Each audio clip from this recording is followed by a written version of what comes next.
मैं एक विधवा औरत थी। मेरी 3 बेटियां थी। मेरी तीनों बेटियां जवान हो गई थी। एक दिन मेरे दरवाजे के पास एक भिखारी आया। उसके कपड़े फटे हुए थे। वह कहने लगा, मैं जानता हूँ आपकी 3 जवान बेटियां हैं और आप अपनी बेटियों की शादी करना चाहती हैं। मैं आपको बहुत पैसे दे सकता हूँ, लेकिन मेरी एक शर्त है। मैंने कहा, कैसी शर्त? वह कहने लगा, बदले में तुम मेरे पागल बाप के साथ एक रात गुजारोगी। मैं मान गई। जैसे ही मैं उस पागल के करीब गई, उसने अपने कपड़े फेंक दिए और मेरे ऊपर। तभी मेरी नज़र उसकी जांघों पर पड़ा। मैं बिदक कर पीछे हट गई, क्योंकि यह तो मेरा नाम सोनी है। मेरी उम्र 45 साल हो चुकी है। मुझे विधवा हुए एक अरसा बीत गया है। मेरी 3 जवान बेटियां हैं और अब तीनों ही शादी के काबिल हो गई हैं। मैं उन तीनों को उनके अपने घर का करना चाहती हूँ, मगर मैं उनके लिए दहेज इकट्ठा नहीं कर पा रही हूँ। मैंने हमेशा इज्जत की कमाई की है और इज्जत की ज़िंदगी गुजारी है। मैं मांगना पसंद नहीं करती। मैं सिलाई करके मोहल्ले के लोगों के कपड़े बनाती हूँ और इसी के बदले में अपने घर का चूल्हा जलाती हूँ। आज मैं बहुत परेशान थी। आज मोहल्ले की एक औरत कपड़े देने के लिए आई थी। मेरी बड़ी बेटी भी मेरे साथ ही काम करती थी। जैसे ही मेरी बड़ी बेटी उस औरत के लिए चाय बनाने के लिए किचन में गई, तो वो मुझे देखते हुए बोली थी, बहन, बुरा मत मानना, मगर बात सच है। तुम्हारी बड़ी बेटी बहुत बड़ी हो गई है, इसलिए जल्द से जल्द उसका रिश्ता करो, वरना ज़्यादा उम्र निकल गई तो कोई भी उससे रिश्ता नहीं करेगा।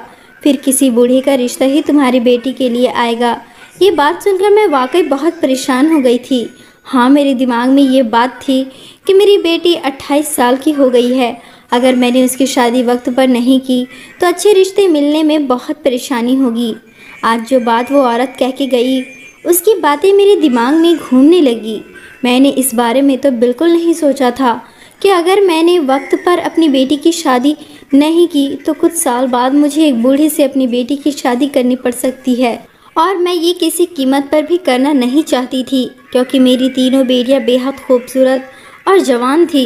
जब मेरा पति इस दुनिया से गया था तो वो दिन मेरे लिए बहुत मुश्किल रहा था। मैंने अपनी तीनों बेटियों के लिए भगवान से दुआ की थी कि मेरी बेटियों का नसीब अच्छा हो। मैंने उस दिन से लेकर आज तक अपनी बेटियों के लिए बहुत मेहनत की है। कभी उन लोगों को किसी चीज़ की कमी नहीं होने दी। आज बस मैं इतना ही चाहती हूँ कि मेरी बच्चियाँ अपने घर की हो जाए और मैं सुकून की ज़िंदगी गुजारूँ। मैं इन्हीं सोच में गुम थी कि अचानक हमारे घर का दरवाज़ा बजा। मैंने हैरान होकर घड़ी की तरफ देखा। दोपहर के 3 बज रहे थे। इस वक्त मैं और मेरी बेटियां आराम करती थी। ये बात हर क्लाइंट को पता थी, मगर इस वक्त किसी का आना मुझे बहुत ज़्यादा परेशान कर चुका था। मेरी बड़ी बेटी दरवाज़ा खोलने के लिए जाना चाहती थी, लेकिन मैंने उसे मना कर दिया। मैं उठी और चप्पल पहनकर दरवाजे के पास पहुंच गई। मैंने दरवाज़ा खोला तो सामने एक फटे पुराने कपड़ों में भिखारी खड़ा हुआ था। मैं उस भिखारी को देखते हुए बोली, अभी मेरे पास कुछ नहीं है, फ़िलहाल जाओ, बाद में आना। ये कहकर मैं दरवाज़ा उसके मुंह पर बंद कर देना चाहती थी। तभी अचानक वो मुझे देखते हुए बोला, अगर तुम चाहती हो कि तुम्हारी तीनों बेटियां अपने घर की हो जाए तो मेरी बात सुन लो। बहुत खूबसूरत और जवान जहान है तुम्हारी बेटियां। ऐसा ना हो कि उनका नसीब ख़राब हो जाए। मैं जो अपने घर के अंदर जाना चाहती थी, उस भिखारी की बात सुनकर हैरत के समंदर में डूब गई थी। मेरी हैरत ही ख़त्म नहीं हो रही थी। आखिर इस आदमी को कैसे पता चला कि मेरी 3 बेटियां हैं और तीनों ही खूबसूरत जवान हैं। मैं कुछ कहने ही वाली थी कि उससे पहले ही वो भिखारी बोला, मैं जानता हूँ कि तुम यही सोच रही होगी कि मुझे तुम्हारे बारे में कैसे पता चला। तो इस बात की फ़िक्र तुम अपने दिल और दिमाग से निकाल दो, क्योंकि मुझे इस मोहल्ले के हर घर के बारे में पता है। मैं इंसान का चेहरा देखकर उसकी परेशानी को समझ जाता हूँ। अगर तुम चाहती हो कि तुम्हारी तीनों बेटियाँ अपने घर की हो जाए तो तुम मुझसे मदद ले सकती हो। मेरी तो हैरत ही ख़त्म नहीं हो रही थी। मैंने कहा, तुम मेरी क्या मदद कर सकते हो? तुम तो खुद एक भिखारी हो। वह कहने लगा, मेरी इस हुलिये पर मत जाओ, बस तुम बोलो, क्या मैं तुम्हें जो बोलूँगा वह तुम करोगी? मैंने कहा, क्या करना है मुझे बोलो। हाँ, मैं करूँगी, जैसा तुम बोलोगे वैसा ही होगा। मेरी बात सुनकर वो भिखारी कुछ देर के लिए खामोश रहा और फिर जो बात उसने कही वो सुनकर मेरे कदमों तले ज़मीन खिसक गई। वो भिखारी देखने में तकरीबन 30 या 32 साल का था, मगर काफ़ी खूबसूरत था। अगर वह साफ़ सुथरा होता तो बहुत हैंडसम लगता, लेकिन वो काफ़ी गंदे कपड़ों में था। मैं हैरान होकर बोली, मगर तुम मेरी मदद कैसे कर सकते हो?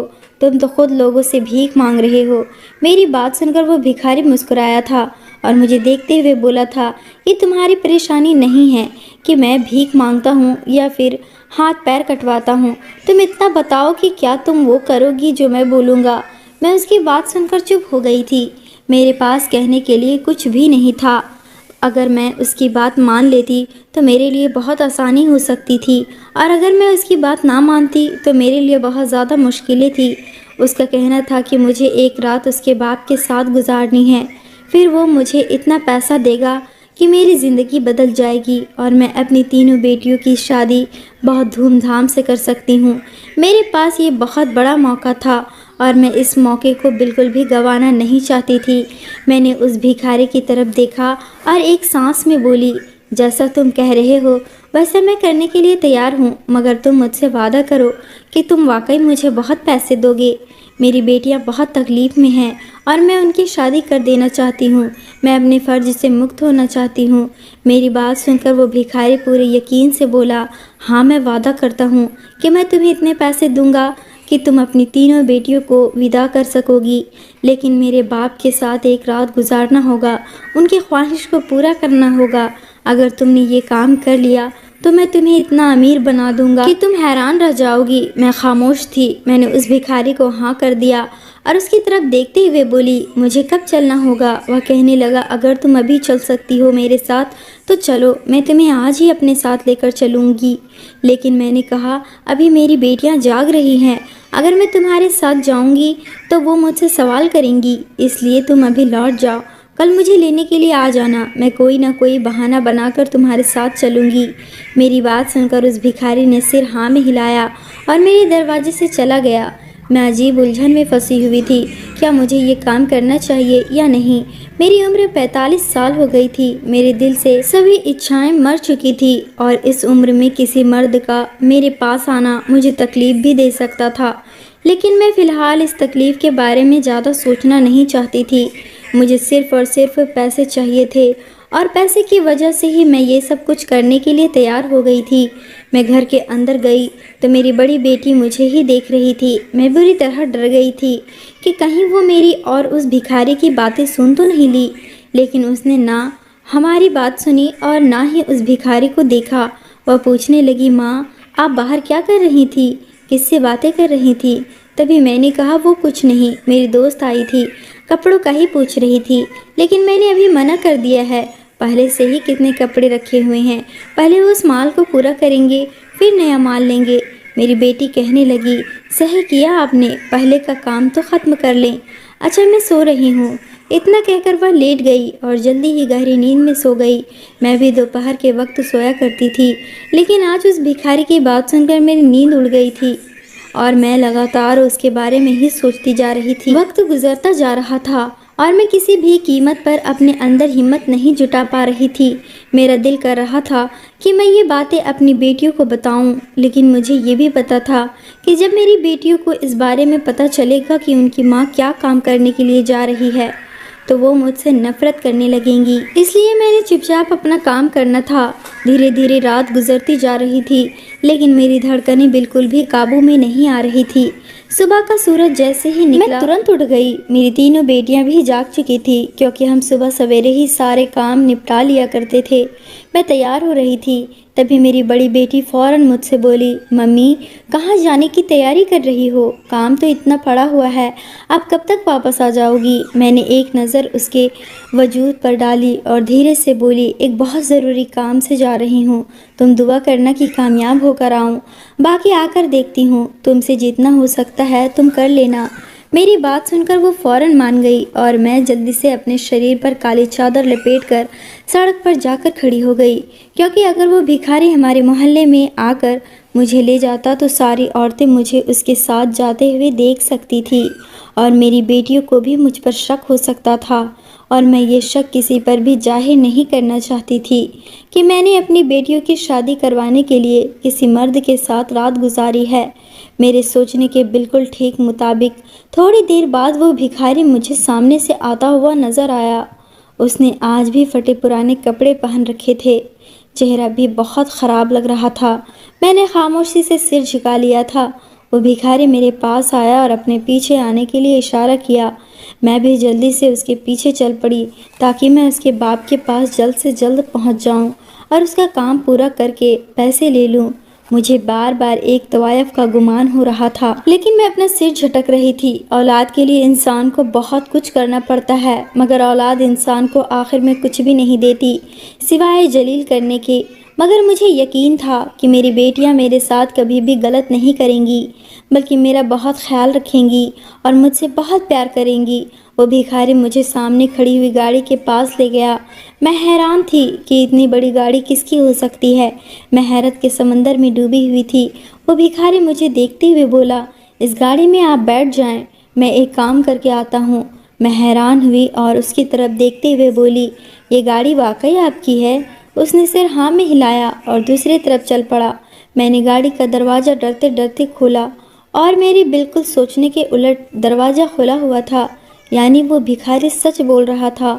मैं खामोशी से गाड़ी के अंदर बैठ गई और भगवान से अपने लिए और अपनी बेटियों के लिए बेहतरी की दुआ मांग रही थी। मेरे लबों पर सिर्फ और सिर्फ अपनी औलाद के नसीब की दुआ थी। थोड़ी देर बाद वो भिखारी आया और मेरे बराबर में बैठ गया। उसके कपड़े बदल चुके थे, वो आम लिबास में था। उसे देखकर मैं हैरान रह गई थी। वो बहुत खूबसूरत मर्द था। वो मुझे पूरी तरह नज़रअंदाज किए गाड़ी चला रहा था। मैंने उससे बात करने की कोशिश की, लेकिन उसने मुझसे कोई बात नहीं की। अपने घर पहुंचने से पहले वो मेरी तरफ देखते हुए बोला, मेरे बाप की तरफ से अगर मुझे कोई शिकायत मिली तो मैं आपको कुछ भी नहीं दूंगा, बल्कि आपके साथ बहुत बुरा करूंगा। मैं हैरान रह गई थी, क्योंकि मुझ पर अब ये आदेश था कि मैं इसके बाप को खुश कर दूं, और ना कर पाई तो वह मुझे एक फूटी कौड़ी भी नहीं देगा। उसके पास इतनी बड़ी गाड़ी थी, अचानक से कपड़ों का बदल लेना, ये बातें मेरी समझ से बाहर थी। थोड़ी देर बाद गाड़ी एक बहुत बड़े बंगले के सामने रुकी। मैंने सोचा शायद उसका बाप यहाँ पर सर्वेंट क्वार्टर में रहता होगा, मगर मुझे मालूम नहीं था कि मेरे बराबर में बैठा वह शख्स भारत का जाना माना बिजनेसमैन है और उसका बाप भी किसी से कम नहीं है। हम दोनों एक साथ ही उस बंगले में दाखिल हुए। मैं बंगले की खूबसूरती में पूरी तरह खो गई थी। मैं फटी फटी निगाहों से चारों तरफ देख रही थी। मैंने इतनी खूबसूरत जगह अपनी पूरी ज़िंदगी में नहीं देखी थी। मैं कुछ कहती उससे पहले ही उस आदमी ने मेरा हाथ पकड़ लिया और अंदर की लेकर जाने लगा, और मेरी आंखें अभी तक इधर उधर घूम रही थी, क्योंकि आज से पहले ना तो मैंने इतना बड़ा घर देखा था और ना ही उसमें सजा हुआ सामान। उस भिखारी का इस तरह से मेरा हाथ पकड़ना मुझे होश की दुनिया में ले आया। मैंने उसकी तरफ देखते हुए सवाल किया कि ये घर किसका है, वो गाड़ी किसकी थी, और तुम कौन हो? उस भिखारी ने मेरी तरफ एकटक बड़े गौर से देखा और कहा, फालतू का सवाल तुम मुझसे ना ही करो तो अच्छा है। आपने वादा किया था कि आप मेरे बाप के साथ एक रात गुजारोगी और मैं इसके बदले आपको बहुत पैसे दूंगा। वो देखो मेरा बाप वहाँ सामने बैठा हुआ है, जाओ और उसे खुश करो। अगर मुझे मेरे बाप की तरफ से कोई भी शिकायत मिली तो याद रखना, मैं 1 रुपया भी आपको नहीं दूंगा, बल्कि जलील करके यहाँ से बाहर निकालूंगा। वो बड़ी सख्त आवाज़ में मुझे बोला और मैं फटी फटी निगाहों से उसके बदलते रूप को देख रही थी।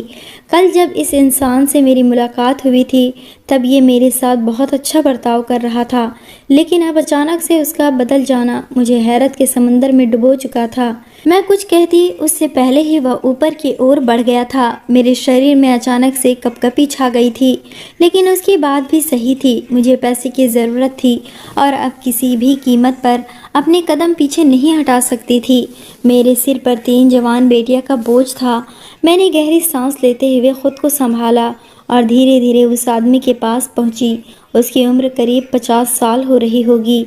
मैं कुछ कहती इससे पहले ही वह अपनी जगह से खड़ा हो गया और मुझे देखकर बोला, अच्छा तो तुम्हें मेरे बेटे ने भेजा है मुझे खुश करने के लिए। वह बड़े अजीब ढंग से बोल रहा था। मैं कुछ कहती इससे पहले ही उसने मेरे कमर में हाथ डाल दिया और मुझे अचानक ज़मीन पर पटक दिया। मुझे बहुत ज़ोर से चोट लगी थी। वह मुझ पर झुका और कहने लगा, चलो अब मुझे खुश करो, तो मेरी ख्वाहिश को पूरा करो। यही करने के लिए आई हो ना तुम? मैंने कहा हाँ, लेकिन पता नहीं मुझे क्या हो गया था। मैं उसे हाथ भी नहीं लगा रही थी। मेरे हाथ कांप रहे थे, मेरी नज़रें झुकी हुई थी, उसकी तरफ देख भी नहीं रही थी। मुझे यह सब बहुत अजीब लग रही थी। वह आदमी समझ चुका था कि मुझसे कुछ नहीं होने वाला। तभी वह कहने लगा, शादीशुदा होना, फिर भी नहीं पता कि मर्दों को खुश कैसे किया जाता है। और मेरे बिल्कुल करीब आ गया और मुझे दबोचने लगा और कहने लगा, अब मैं तुम्हें बताऊंगा कि खुश करना किसे कहते हैं। बहुत पैसे की लालच है ना तुम्हें, अब मैं तुम्हारी लालच निकालूंगा। वह आदमी पागल था। उस नौजवान ने मुझे बुरी तरह फंसा दिया था। मैं अचानक भागने लगी, मगर उसने मेरे बाल पकड़ लिए। मुझे समझ नहीं आ रहा था कि मैं क्या करूं, कहाँ फंस गई थी। मैं लगातार भगवान को याद कर रही थी और अपने आप को इस इंसान से छुड़ाने की कोशिश कर रही थी, क्योंकि मुझे ऐसा पैसा नहीं चाहिए था जिसमें मेरे साथ यह सब कुछ हो। अचानक ही वह मेरे चेहरे के करीब झुका और अपना हाथ मेरे चेस्ट पर रखा और वह मेरे साथ। जीवन की इस भाग दौड़ ने मुझे बहुत परेशान कर दिया था। मैं सिर्फ अपनी बेटियों की शादी चाहती थी। पति का गुजर जाना मेरे लिए बहुत बुरा साबित हुआ था। जब से मेरे पति इस दुनिया से गए थे, मेरे और मेरी बेटियों के लिए ज़िंदगी बहुत कठिन हो गई थी। लेकिन फिर भी मैंने किसी के आगे हाथ नहीं फैलाए थे, क्योंकि मैं इज्जत की रोटी कमाना चाहती थी। मेरे पति हमेशा एक बात कहते थे, सोनी, अगर कभी ऐसा समय आए कि तुम्हें लगे कि तुम्हें दूसरों के सामने हाथ फैलाना पड़ेगा, तो ऊपर वाले को याद करना, वह तुम्हें अपनी हिम्मत देगा कि तुम कभी किसी के सामने भीख नहीं मांगोगी। उसी दिन मैंने ठान लिया था कि मैं किसी के सामने भीख मांगकर अपनी बेटियों का पेट नहीं पालूंगी। मेरे पास मेरे दहेज की एक सिलाई मशीन थी और मैंने उसी पर बैठकर अपनी ज़िंदगी की कमाई शुरू की और अपने घर का चूल्हा जलाना शुरू कर दिया था। मैं मोहल्ले के कपड़े सिलने लगी थी और बदले में जो पैसे मिलते उससे मैं अपना घर चला लेती थी। लेकिन अब जैसे जैसे मेरी बेटियां बड़ी होती जा रही थी, मेरी परेशानी भी बढ़ती जा रही थी। मेरी बड़ी बेटी रानी की उम्र अब 28 साल हो गई थी और मुझे उसकी सबसे ज़्यादा चिंता सताती थी। मेरे पति रानी से बहुत प्यार करते थे और हमेशा कहते थे, सोनी, मेरी रानी की आंखों में कभी आंसू मत आने देना, उसे हमेशा खुश रखना। पर मैंने ही अपनी रानी को सबसे ज़्यादा रुलाया था, क्योंकि मेरे पास इतने पैसे नहीं थे कि उसकी छोटी छोटी इच्छाएं पूरी कर पाती। हाँ, अब मैं अपनी बेटियों की इच्छाएं पूरी कर देती हूँ, लेकिन जो वक्त रानी ने गुजारा था वह मेरी बाकी 2 बेटियों ने नहीं गुजारा था। खैर, अचानक से इस भिखारी का आना और मुझे पैसे देने की बात करना मुझे हैरान कर गया था। आखिर उस भिखारी के पास पैसे कहाँ से आ सकते हैं, लेकिन उसके दावे ने मुझे उसकी ओर खींच लिया था। वह भिखारी भले ही बुरे हालात में था, मगर उसके चेहरे से लग रहा था कि वह बहुत सुंदर है और यही चीज़ मेरे मन में लालच पैदा कर रही थी। मैंने सुना था कि कई बार लोग जो खुद को गरीब दिखाते हैं, असल में वही लोग अमीर निकलते हैं। मेरा अनुभव सच साबित हुआ था। जब मैं उस भिखारी के साथ उसकी गाड़ी तक पहुंची, तो मैं हैरानी के समंदर में डूब चुकी थी, क्योंकि एक भिखारी के पास इतनी बड़ी गाड़ी देख मुझे आश्चर्य हो रहा था। और अब अचानक उसका कपड़े बदलना और इतने अच्छे हुलिये में आ जाना, मुझे यकीन दिला गया था कि मैंने उस भिखारी के साथ आकर बिल्कुल सही फैसला लिया है। लेकिन मैं यह नहीं जानती थी कि वह मर्द मेरे साथ कितना बुरा करने वाला है। जिस आदमी के पास मुझे भेजा गया था, वह इंसान नहीं बल्कि दरिंदा था। वह पागल था। उसने मुझे ज़मीन पर पटक दिया और अब अचानक मुझे उठाकर अपने करीब खींच लिया। वह मुझ पर झुका और खा जाने वाली नज़रों से मुझे देखा और कहा, मैं तुम्हें जिंदा नहीं छोड़ूंगी। तुम्हें पता है, अगर मैंने किसी औरत के साथ संबंध बना लिया तो मेरी यह जायदाद मेरे बेटे के नाम हो जाएगी। मेरी पत्नी जाते वक्त यह वसीयत कर गई है कि जब तक मैं किसी औरत के साथ संबंध नहीं बनाता, तब तक यह जायदाद मेरे नाम रहेगी। और जैसे ही मैंने किसी औरत के साथ संबंध बना लिया, यह सारा धन मेरे बेटे के नाम हो जाएगा। फिर उसने कहा, तुम क्या मुझे बहलाने आई हो, मेरी जायदाद चाहती हो? यह कहकर उसने मुझे ज़ोर से धक्का दिया और मैं कांच की मेज पर गिरकर बुरी तरह घायल हो गई थी। मुझे बहुत दर्द हो रहा था। मैं उससे हाथ जोड़कर बोली, भगवान के लिए मुझे छोड़ दो। मेरे साथ ऐसा जुल्म क्यों कर रहे हो? मेरा इससे कोई मतलब नहीं है। मुझे ये सब नहीं पता था। तुम्हारे बेटे ने मुझे ऐसा कुछ भी नहीं कहा। मैं एक मजबूर औरत हूँ। बेटियों के लिए मैं ये सब करने के लिए तैयार हुई हूँ। आज तक मैंने कभी किसी मर्द को गलत नज़र से नहीं देखा। मैं और कुछ कहती, इससे पहले ही वह फिर से मेरे पास आ गया। मैं अब चिल्लाने लगी थी और भागकर उस बूढ़े आदमी के पैरों में बैठ गई। उसके आगे हाथ जोड़ते हुए बोली, तुम किसी के साथ संबंध नहीं बनाना चाहते तो मत बनाओ, मुझसे भी कुछ मत करो, बस मेरी मदद कर दो। मुझे पैसे चाहिए, मुझे अपनी 3 बेटियों की शादी करनी है। मैं तो यहाँ मजबूरी में आई हूँ, मेरी मजबूरी को समझो। वह बूढ़ा जो मुझ पर फिर से हाथ उठाने ही वाला था, एकदम अपनी जगह पर रुक गया और चुपचाप बैठ गया। उसका शांत हो जाना मुझे हैरान कर रहा था। कुछ देर बाद वह मुझे देखते हुए ऐसी बात बताई कि सुनकर मेरे रोंगटे खड़े हो गए। मैं मना करते हुए बोली, नहीं, यह किसी भी कीमत पर नहीं होगा, मैं यह नहीं करूँगी। तुम भी पागल हो और तुम्हारा बेटा भी। लेकिन अचानक उस बूढ़े आदमी ने मेरे बालों को अपने मजबूत हाथों में पकड़ लिया और मुझे करीब खींचते हुए बोला, देखो, यही तुम्हारे लिए सबसे अच्छा फैसला है। इससे तुम्हारे लिए भी आसानी हो जाएगी और मुझे भी अपने बेटे से छुटकारा मिल जाएगा। तुम निराश नहीं होगी, मैं वादा करता हूँ।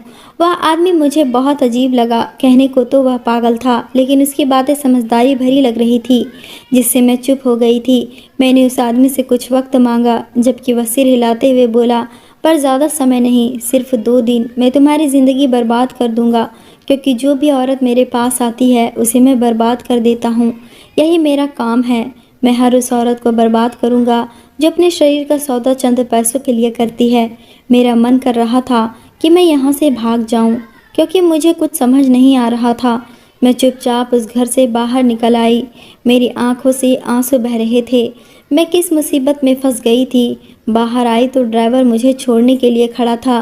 मैं चुपचाप गाड़ी में बैठ गई। घर से कुछ दूर पहले ही मैंने गाड़ी रोकने के लिए कह दिया और चुपचाप अपने घर के अंदर चली गई। घर में दाखिल हुई तो मेरी बेटियां बरामदे में बैठी हंसी मजाक कर रही थी। मैं चुपचाप अपने कमरे में जाकर बैठ गई। मेरा दिमाग काम नहीं कर रहा था। एक तरफ मेरी बेटियां थी और दूसरी तरफ वह आदमी था। क्या मुझे यह करना चाहिए था? अगर मेरी बेटी रानी की ज़िंदगी बर्बाद हो गई तो मैं क्या करूँगी? उस बूढ़े आदमी का कहना था कि अगर तुम अब चैन से जीना चाहती हो तो तुम्हें मेरे बेटे से अपनी किसी एक बेटी की शादी करानी होगी। इस तरह तुम्हारे लिए भी आसानी हो जाएगी और मेरे लिए भी। जबकि मैं अजीब कश्मकश में फंस गई थी। वह लड़का देखने में बहुत खूबसूरत था। उनके पास धन दौलत सब थी, मगर जब बाप पागल था तो बेटा भी पागल हो सकता था। उसका अंदाज यही जताता था।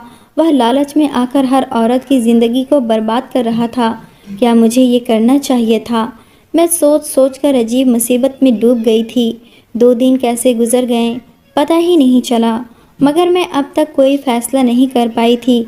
मैं अपनी बेटी रानी की तरफ देखती तो मेरा दिल मचल जाता था कि मुझे ये नहीं करना चाहिए, मगर जब मैं ये सोचती कि अगर मैंने फ़ैसला नहीं लिया तो वह आदमी मेरी जान निकाल लेगा। कांच की टेबल पर गिरने की वजह से मुझे काफ़ी चोट आई थी और मैंने ये जख्म अपनी बेटियों से छुपा लिए थे ताकि उन्हें तकलीफ़ ना हो। वक्त गुजरता जा रहा था और मैं कोई फ़ैसला नहीं ले पाई थी। शाम के 7 बजे हमारे घर का दरवाज़ा बहुत बुरी तरह किसी ने बजाया था। मेरा दिल धड़क उठा था। सुबह से ही मैं बहुत घबराई हुई थी। अपनी बेटियों को एक कोने में छिपाया हुआ था। मेरी बेटियां भी हैरान थी कि मैं इस तरह का रवैया क्यों कर रही हूँ, लेकिन कोई भी मेरी परेशानी से वाकिफ़ नहीं था। कुछ देर बाद फिर से किसी ने दरवाजे को बजाया। मेरी तीनों बेटियां बरामदे में आकर मेरे साथ ही बैठ गई थी। हम चारों माँ बेटियां परेशान नज़रों से दरवाज़ा देख रहे थे। अब अचानक दरवाज़ा तोड़ा जा रहा था। मुझे घबराहट बहुत ज़्यादा हो रही थी। मेरा दिल चाहता था कि मैं अभी के अभी ख़त्म हो जाऊं, क्योंकि मैं जानती थी कि आगे का मंजर मुझे अब क्या देखना है। मुझे हैरानी इस बात पर थी कि मोहल्ले वाले कुछ क्यों नहीं कर रहे, हालांकि उन्हें मालूम था कि इस घर के अंदर 4 औरतें मौजूद हैं। और थोड़ी देर बाद ही हमारा दरवाज़ा टूटकर गिर गया था। घर के अंदर आने वाला आदमी कोई और नहीं बल्कि वही 50 साल का बूढ़ा आदमी था। वह मुझे देखकर मुस्कुराया था। उसने पैंट कोट पहना हुआ था। उसकी शख्सियत बहुत असरदार लग रही थी। मेरा दिल बेखुदी से धड़क उठा था। मैं फ़ौरन अपनी बेटियों के आगे आकर खड़ी हो गई थी और उस बूढ़े की तरफ देखते हुए बोली थी, मैं आपका मांग पूरा नहीं कर सकती, आप यहाँ से जा सकते हैं। मैं आपकी बहुत इज्जत करती हूँ। अगर आपने मेरे साथ कुछ भी करने की कोशिश की तो मैं शोर मचाकर पूरा मोहल्ला इकट्ठा कर लूँगी। वहीं वह बूढ़ा शख्स ठहाका लगाकर हंसा था और बाहर की तरफ इशारा करते हुए बोला था, तुम क्या मोहल्ला इकट्ठा करोगी? मैं पहले ही मोहल्ला इकट्ठा कर चुका हूँ। शादी तुम्हें हर हाल में करनी होगी, वरना तुम जानती हो मेरे पास कितनी ताकत है। मुझे ये सब देख बहुत हैरानी हो रहा था। मैं बेवजह एक मुसीबत में फंसी हुई थी। आज मुझे समझ आया था कि लालच बहुत बुरी बला है। उस भिखारी की बातें सुनकर मैंने लालच कर लिया था और अब लालच की सज़ा मेरे सामने खड़ी थी। वह बूढ़ा एक बार फिर मेरे करीब आया था। वह मुझे मारता इससे पहले ही मेरी बेटी रानी आगे आई थी और उस बूढ़े को देखते हुए बोली थी, अंकल क्या परेशानी है? आप ये सब तमाशा क्यों लगा रहे हैं? वहीं वह बूढ़ा रानी की तरफ देखते हुए बोला था, इसी लड़की की शादी करनी है तुम्हें? मैं तड़प कर बोली थी, रानी अपनी बहनों को लेकर अंदर जाओ, मैं सब चीज़ें देख लूँगी। मगर रानी ने मुझे खामोश करवा दिया था। मेरी बेटी बहुत हिम्मत वाली थी, ये बात मुझे पता थी। वह बोली थी, मम्मी बस मैं देख लूँगी कि किससे शादी करनी है। आप कौन हैं? आप मेरी माँ के बारे में अब एक शब्द नहीं कहेंगे, दूर होकर बात करें। मेरी बेटी बहुत हिम्मत वाली थी, वह मुझसे ज़्यादा बहादुर थी। जबकि वह बूढ़ा शख्स कुछ पल के लिए खामोश हो गया था। अचानक उसका बोलने का अंदाज बदल गया था और वह रानी की तरफ देखते हुए नॉर्मल अंदाज में बोला था, तुम्हारी माँ मेरे पास अपना जिस्म लेकर आई थी ताकि मैं उसके साथ रात गुजारूं। बदले में उसे बहुत पैसे मिले और उन पैसों से वह तुम तीनों बहनों का शादी कर सके, मगर मैं ये नहीं कर सकता। हाँ मेरे पास बहुत जायदाद है, मगर मेरी पत्नी मरने से पहले एक वसीयत कर गई थी कि अगर मैंने किसी और औरत के साथ रिश्ते बनाए तो मेरी सारी जायदाद मेरे बेटे के नाम हो जाएगी और मैं ये नहीं करना चाहता। मैं तमाम उम्र तमाम जायदाद अपने नाम रखना चाहता हूँ, क्योंकि जब तक ये जायदाद मेरी है तब तक मेरा बेटा मेरा है। जिस दिन ये जायदाद मेरे हाथ से गई, मेरा बेटा भी मेरे हाथ से चला जाएगा। वह मेरे साथ नहीं रहेगा। उसका इरादा ये शहर छोड़ने का है। वह अमेरिका या लंदन में रहना चाहता है और मैं ऐसा नहीं चाहता। मैं चाहता हूँ कि वह मेरे साथ रहे, उसके बच्चों के साथ मैं खेलूँ। इसलिए मैं अब उसकी शादी कराना चाहता हूँ। यह औरत मुझे बहुत मजबूर लगी है, इसलिए मैंने सोचा कि एक बेटी यानी तुमसे अपने बेटे की शादी करवा देता हूँ। तो मेरे बेटे को सुधार भी लोगी और हमारी ज़िंदगी के अंदर शांति भी लाओगी। मगर शायद तुम्हारी माँ को ये रिश्ता ठीक नहीं लग रहा था। वह इतने सलीके से बात कर रहा था कि मैं हैरान रह गई थी। वह तो पागल था और उसकी हरकतें भी पागलों जैसी थी, मगर अब रानी से बात करते हुए उसकी बातें एक अलग ही थी। मैं कोई फ़ैसला नहीं कर पा रही थी। तभी अचानक रानी ने कहा, मुझे आपका फ़ैसला मंजूर है, लेकिन अगर आपके बेटे ने मेरे साथ कुछ भी गलत किया तो मैं एक पल भी आप लोगों के साथ नहीं रहूंगी। इस बूढ़े ने रानी और मुझसे वादा किया था कि ऐसा कुछ नहीं होगा। शादी की तैयारियां जोरों पर चल रही थी। उसका बेटा राजी नहीं था, मगर जब उसने रानी से मुलाकात की और उससे बात की तो वह भी राजी हो गया था, क्योंकि रानी बहुत समझदार लड़की थी। उसकी उम्र 28 साल थी और एक 28 साल की लड़की समझदार होती है। शादी हो गई थी, मगर मैं बहुत ज़्यादा डरी हुई थी। विदाई करते वक्त मैंने उस बूढ़े आदमी से बहुत मिन्नतें की थी कि मेरी बेटी को दुख न देना, ये मेरी बहुत लाडली है, उसने बहुत मुश्किल वक्त गुजारा है और भगवान का शुक्र था मैंने जितनी दुआएं अपनी इस बेटी के लिए मांगी थी वो सब कबूल हो गई थी। रानी को उस नौजवान आदमी ने बहुत खुश रखा था। शायद वह भी अपने लिए रानी जैसी ही लड़की चाहता था, जो उसे समझती और उसे सही रास्ते पर लाती। मेरी रानी ने उसके घर को स्वर्ग बना दिया था। वह बूढ़ा आदमी भी रानी से बहुत खुश था। कुछ समय बाद रानी ने अपनी दोनों बहनों को भी अपने हाथ से ही विदा किया था और मुझे अपने घर ले आई थी। अब मैं अपनी बेटियों के साथ खुशहाल ज़िंदगी गुजार रही हूँ। बेशक लालच एक बुरी बला है और जो लोग सब्र करते हैं ऊपर वाला उन्हें फल देता है। मेरी रानी ने सब्र किया तो उसे पति की शक्ल में बेहतरीन फल मिला है। दोस्तों, कहानी कैसी लगी कमेंट करके ज़रूर बताएं। वीडियो को लाइक और चैनल को सब्सक्राइब ज़रूर करें।